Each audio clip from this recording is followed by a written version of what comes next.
नमस्कार दोस्तों, मेरा नाम है विमल सिंह। बालाजी स्टडी अड्डा में आप सभी का स्वागत है। आज तारीख आपकी है 28 दिसंबर 2024 की।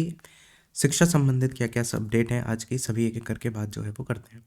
सबसे पहली अपडेट तो पटना से है कि एक वर्ष में 3 लाख नौकरियां देंगे नीतीश। ये आपको इसी तरीके की न्यूज़ कल भी देखने को मिली थी और आज भी प्रकाशित हुई है, जिसमें मुख्यमंत्री नीतीश कुमार ने ऐलान किया है कि नए साल में 3 लाख लोगों को सरकारी नौकरी दी जाएगी, साथ ही 10 लाख लोगों को रोजगार मुहैया जो है वो कराया जाएगा। सीएम ने यह भी कहा है कि हम लोगों ने 10 लाख लोगों को सरकारी नौकरी देने के लक्ष्य को बढ़ा करके 12 लाख जो है वो किया है। 9 लाख को सरकारी नौकरी दे दी गई है, वही अब तक 24 लाख लोगों को रोजगार मुहैया जो है वो करा दिया गया है। अगली अपडेट है पटना से ही, जिसमें अतिथि शिक्षकों को 25 अंक नहीं मिलने का मामला जो है वो शिक्षा विभाग में जो है वो पहुंचा है। यहाँ पर बात हो रही है बीपीएससी के टीआरई 3 को लेकर।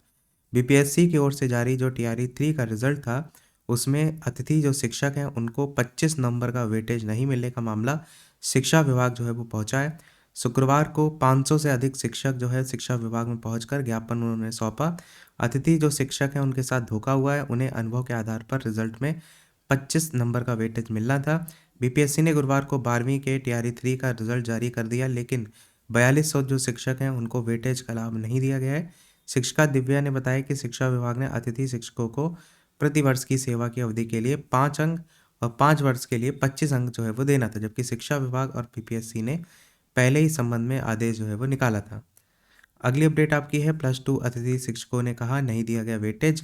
टीआरई 3 को लेकर के बताया गया, बीपीएससी ने कहा वेटेज के बाद भी नहीं हो पाए सफल।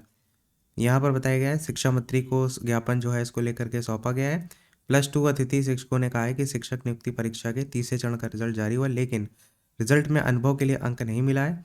प्रत्येक वर्ष की सेवा अवधि के लिए 5 अंक और 5 वर्ष के लिए 25 अंक देना था, लेकिन रिजल्ट में वेटेज नहीं दिया गया। इस संबंध में बीपीएससी परीक्षा नियंत्रक राजेश कुमार सिंह ने ये कहा कि रिजल्ट में वेटेज दिया गया है। साइंस के विभिन्न जो सब्जेक्ट हैं उनमें शिक्षकों को प्रत्येक वर्ष की सेवा अवधि के लिए वेटेज दिया गया है, लेकिन वेटेज देने के बाद chemistry, physics, botany, zoology, math आदि विषयों में काफ़ी कम शिक्षक जो है वो सफल हो पाए। साथ ही 6 वर्षों से अधिक सेवा देने वाले +2 अतिथि शिक्षकों को प्रत्येक वर्ष की सेवा अवधि के लिए 5 अंक और अधिकतम 25 अंक देना था। 4000 से अधिक +2 अतिथि शिक्षक 2018 में बहाल हुए थे। उनकी सेवा मार्च 2024 में समाप्त कर दी गई थी। इसके बाद सभी अतिथि शिक्षक हाईकोर्ट चले गए थे, वहाँ तीसरे चरण के शिक्षक नियुक्ति में इन्हें वेटेज देने का आदेश दिया गया था और इसके बाद बीपीएससी ने दोबारा आवेदन केवल +2 अतिथि शिक्षकों के लिए जो है वो शुरू किया था। अगली अपडेट शीतकालीन अवकाश में होगी शिक्षकों के पारस्परिक तबादले की प्रक्रिया। न्यूज़ लखनऊ से है, जिसमें बताया गया जिले के भीतर बेसिक शिक्षकों के स्थानांतरण की नीति जारी। डाइट प्राचार्य की अध्यक्षता में बनेगी 4 सदस्यीय कमेटी। लगभग 1 वर्ष बाद जो है वो शुरू होगी ये प्रक्रिया और ऐसे पूरी की जाएगी स्थानांतरण प्रक्रिया। उसको लेकर के बताया गया है कि सभी जिलों में मानव संपदा पोर्टल पर शिक्षकों का ब्यौरा वगैरह अपडेट किया जाएगा। ऑनलाइन आवेदन करने के 15 दिन के बाद शिक्षक बीच से जो बीएसए कार्यालय है उसमें उसका प्रिंट आउट जमा करेंगे। अगले 15 दिन में आवेदन की पात्रता जांची जाएगी। 1 महीने के भीतर स्थानांतरण कमेटी शिक्षकों के तबादले पर निर्णय लेगी। फिर 15 दिन में आपत्तियों पर सुनवाई करके उसका निस्तारण वगैरह किया जाएगा और इस तरीके से सारी चीज़ों की बात की गई है। बाकी यहाँ पर वही बताया गया है कि कब कब आपको देखने को मिलेगा स्थानांतरण को लेकर के। अगली अपडेट बेसिक शिक्षकों को बड़ी राहत, जिले के अंदर परस्पर तबादले का रास्ता साफ। यहाँ पर भी वही बात किया गया है लखनऊ से ही। इसमें भी देखेंगे तो बेसिक शिक्षकों को बड़ी राहत मिली है। परिषदीय विद्यालयों में तैनात शिक्षकों के जिले के अंदर अंतः जनपदीय परस्पर तबादले का रास्ता साफ हो गया है। जाड़े की छुट्टियां 31 दिसंबर से 14 जनवरी के बीच तबादले की प्रक्रिया पूरी होने की उम्मीद है। शासन ने शुक्रवार को बेसिक शिक्षा विद्यालय में तैनात शिक्षकों के जिले के अंदर जो परस्पर तबादले है उसका विस्तृत दिशा निर्देश जारी किया है और उसी को लेकर के यहाँ पर बताया गया है।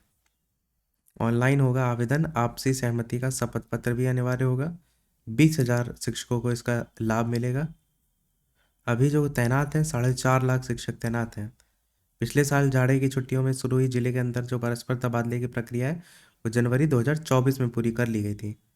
तब 20,752 शिक्षकों को इसका लाभ जो है वो मिला था।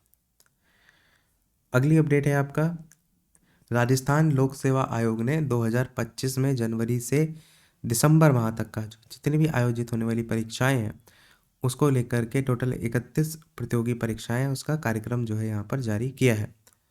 यहाँ पर जो भी तैयारी कर रहे हैं राजस्थान वगैरह के लिए भी, तो यहाँ पर देख सकते हैं कि जनवरी में कौन कौन सी परीक्षाएं हैं और फरवरी में कौन सी हैं, इसी प्रकार सारी यहाँ पर दी गई हैं।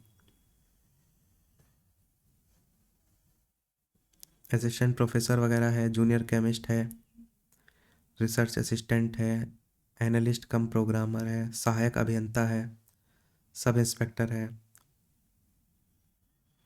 तो ये पूरा दिसंबर तक का चार्ट यहाँ पर जो है वो दिया गया है। अगली अपडेट की बात करते हैं। ये आपका मध्य प्रदेश कर्मचारी चयन मंडल जो है, उनकी तरफ से भी आपका भर्ती परीक्षा का 2025 का कैलेंडर जो है वो जारी किया गया, और यहाँ पर भी इसी प्रकार से परीक्षाओं की तिथि को लेकर बात किया गया है। तो यहाँ पर प्राथमिक शाला शिक्षक चयन परीक्षा को लेकर के अप्रैल 2025 में संभावित परीक्षा को लेकर बात किया गया है। बाकी परिणाम वगैरह जून 2025 तक यहाँ पर एक्सपेक्टेड है। बाकी माध्यमिक शिक्षा समूह सहायक उप निरीक्षक, तकनीकी शिक्षा, उच्च माध्यमिक शिक्षक पात्रता परीक्षा दिसंबर 2025 में।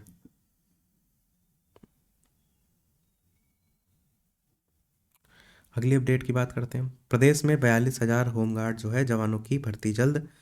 प्रयागराज से न्यूज़ है जिसमें बताया गया कि महानिदेशक होमगार्ड विजय कुमार मौर्य शुक्रवार को महाकुंभ मेला क्षेत्र पहुंचे थे। परेड मैदान में विभाग के शिविर में उन्होंने बताया, प्रदेश में 1,18,000 होमगार्ड जवानों के पद हैं, इनमें अभी 72,000 जवान ही है। बताया कि जल्द ही 42,000 जवानों की भर्ती की प्रक्रिया शुरू जो है वो कराई जाएगी।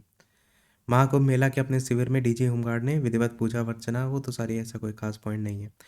अगली अपडेट आपकी है, बीपीएससी परीक्षा नियंत्रक ने कहा रद्द नहीं होगी पीटी। बीपीएससी ने कल अपना बयान में फिर से स्पष्ट किया कि ये 13 दिसंबर को राज्य भर के कई केंद्रों पर आयोजित 70वीं जो परीक्षा थी उसको रद्द नहीं किया जाएगा। आयोग के परीक्षा नियंत्रक राजेश कुमार सिंह ने कहा 912 में से 911 केंद्रों पर शांतिपूर्ण परीक्षा हुई। केवल बापू परीक्षा परिसर केंद्र पर परीक्षा देने वाले परीक्षार्थियों के लिए दोबारा परीक्षा 4 जनवरी को होगी। जनवरी अंत तक पीटी का रिजल्ट आएगा। अप्रैल या मई तक मुख्य परीक्षा जो है वो होगी। बाकी कितने का लोगों ने आवेदन किया था उसकी जानकारी दी गई है। आरोपों के जवाब दिए, जैसे कई केंद्रों पर सीसीटीवी जैमर काम नहीं कर रहे थे तो उनका नहीं, सबकी मॉनिटरिंग आयोग के कंट्रोल रूम से हो रही थी। और कुछ प्रश्न किसी कोचिंग संस्थान से मिले थे, तो प्रश्न पत्र बाहर से नहीं मंगाए जाते हैं, इसी भारत में ही जो सिलेबस उसी से सेट होते हैं। 150 प्रश्न में से 14 किसी टेस्ट सीरीज से मिलना कोई बड़ी बात नहीं है। जहाँ तक आसान प्रश्न का सवाल है तो कट ऑफ आ ही जाएगा। प्रश्न पत्र लीक हुए तो उसको लेकर के एक ही सेंटर की बात की गई और सही जवाब के आगे क्यूआर कोड लगे थे। हर पेज पर कई क्यूआर कोड लगे थे जिसमें कुछ सवालों के पास कुछ गलत जवाबों के पास तो कुछ सही जवाब के पास भी थे। इसमें कैसे किसी को ये पता है कि कौन सा क्यूआर कोड सही जवाबों के पास है, ये चीज़ आपको देखने को यहाँ मिली थी। Second last update, PCS pre CSAT के 6 प्रश्नों के जवाब पर आपत्ति जो है वो दर्ज कराई गई है। और लास्ट अपडेट, माध्यमिक शिक्षा निदेशालय में धरने पर बैठे रहे तदर्थ शिक्षक, लखनऊ से जो है वो न्यूज़ है। तो यही था इस ओवरऑल अपडेट में। कोई प्रश्न हो कमेंट में पूछ लीजिएगा, वीडियो लाइक से सब्सक्राइब कीजिएगा। मिलते हैं अगले अपडेट में, तब तक के लिए सभी को नमस्कार, जय हिंद।